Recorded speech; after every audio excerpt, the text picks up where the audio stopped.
देश का मिजाज वेस्ट। लेट्स माइक देश का मिजाज और खबरें वेस्ट से। महाराष्ट्र में मुंबई और 28 अन्य नगर निकायों में महापौर पदों के लिए आज लॉटरी निकाली गई। इसमें मुंबई में मेयर का पद सामान्य महिला कैटेगरी के लिए आरक्षित किया गया है। मुंबई के अलावा नवी मुंबई में सामान्य महिला, मीरा भायंदर सामान्य, पुणे सामान्य महिला, पिंपरी चिंचवाड़ा सामान्य महिला, भिवंडी सामान्य महिलाओं के लिए आरक्षित किए गए हैं। वहीं नासिक, नागपुर, संभाजीनगर, अमरावती, वसई, विरार, परभणी, नांदेड़, सांगली, मालेगांव, सोलापुर, धुले में सामान्य श्रेणी के महापौर होंगे।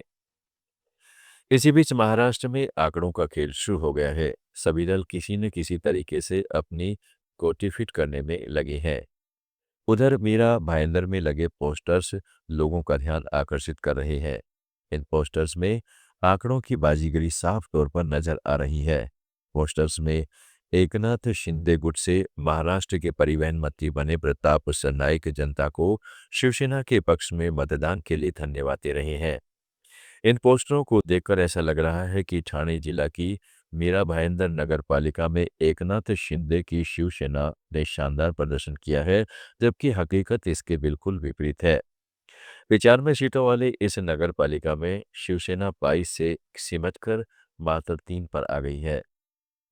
राजस्थान कर्मचारी चयन बोर्ड में ओएमआर शीट बदलने के मामले को लेकर प्रदेश की राजनीति गर्मा गई है। पूर्व मुख्यमंत्री अशोक गहलोत और नेता प्रतिपक्ष राजेंद्र राठौड़ आमने सामने आ गए हैं। एक्स पर आज गहलोत ने एक पोस्ट शेयर करते हुए भाजपा पर हमला बोला।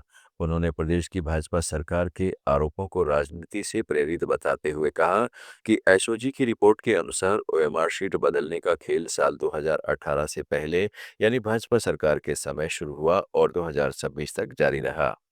जो कर्मचारी इस फर्जीवाड़े में लिप्त पाए गए हैं वे वर्ष 2024 और 25 में भी कर्मचारी चयन बोर्ड में पदस्थ थे।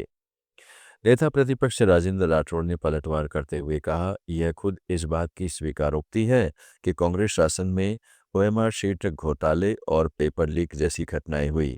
साल 2018 से 2023 के बीच जब स्वयं अशोक गहलोत मुख्यमंत्री थे तब 19 परीक्षाओं के पेपर लीक हुए। इसकी गूंज पूरे देश में सुनाई दी। राज्य सरकार ने प्रशासनिक स्तर पर बड़ा फेरबदल किया है। सभी 41 जिलों के प्रभारी सचिव एक साथ बदल लिए गए हैं। प्रशासनिक सुधार विभाग ने इसके आदेश जारी किए। इससे पहले 28 फरवरी 2024 को बदलाव हुआ था, लेकिन पहली बार एक साथ सभी जिलों में प्रभारी सचिव बदले गए हैं। इस फैसले में सबसे खास बात यह है कि एपीओ चल रहे 2 आईएएस अधिकारियों को पोस्टिंग से पहले ही जिले की जिम्मेदारी दे दी गई है। एपीओ पीसी किशन को दौसा और खजान सिंह को सलूम्बर का प्रभारी सचिव बनाया गया है। सरकार ने संभागीय आयुक्तों को भी जिलों का प्रभारी बनाया है। वहीं स्वास्थ्य विभाग की प्रमुख सचिव गायत्री ए राठौड़ को जयपुर और महिला एवं बाल विकास विभाग के प्रमुख सचिव भवानी सिंह देथा को जोधपुर की जिम्मेदारी सौंपी गई है। इसके अलावा खान विभाग के प्रमुख सचिव टी रविकांत को उदयपुर, खेल एवं युवा मामलों के सचिव नीरज के पवन को अजमेर, सहकारिता रजिस्ट्रार आनंदी को भरतपुर और यूडीएच के प्रमुख सचिव देवाशीष पृष्टि को बीकानेर का प्रभारी सचिव नियुक्त किया गया है।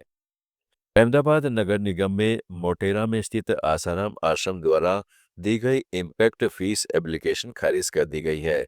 इसके साथ ही आसाराम आश्रम में सरकारी जमीन पर बनाए गए 32 अवैध निर्माण को तोड़े जाने का रास्ता साफ हो गया है। मोटेरा के नरेंद्र मोदी स्टेडियम के पास स्पोर्ट्स संकुल के फेज 2 का विकास होना है। आसाराम आश्रम द्वारा किया गया अवैध कब्जा इस विकास कार्य में बाधा बना हुआ था। अब आश्रम की अर्जी खारिज होने से स्पोर्ट्स सेंटर के काम में तेजी आएगी। इसका मिजाज में फिलहाल इतना ही। जुड़े रहिएगा लेट्स माइक के साथ। आप सुन रहे थे let's mic more than radio. Follow कीजिए हमें हमारे सोशल मीडिया प्लेटफॉर्म्स पर। It's time for news. It's time for more than radio. Presenting the first radio news app, Let's Mic. Let's Mic, a news-based app on your phone where you get to watch and listen news, talk shows, interviews, radio show podcasts. On Let's Mic, you get all relevant information of TV, print,